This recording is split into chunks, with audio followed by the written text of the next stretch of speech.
Thousands of recent college graduates have something in common with nearly 40 million other degree holders. They took out student loans and now they have to pay them back. President Joe Biden wanted to cancel up to $20,000 per person in student debt, but that plan hit an unexpected roadblock in Congress. Capitol Hill correspondent Erik Rosales has the latest.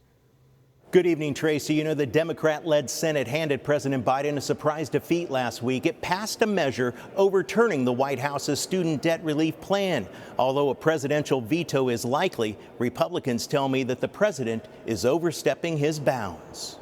This president wants to do something. First of all, it's illegal, it's unconstitutional. He wants to appropriate $300 billion to cover some of these student loans. But that money he didn't just print it. He's going to borrow that money from my grandchildren. This is not debt cancellation, it's socialism.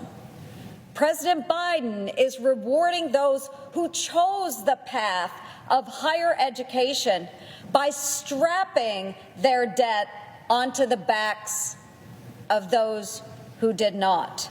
Two Democrats, Montana's John Tester and West Virginia's Joe Manchin, voted with Republicans to kill the program. Senator Manchin said in a statement, quote, "We simply cannot afford to add another $400 billion to the national debt.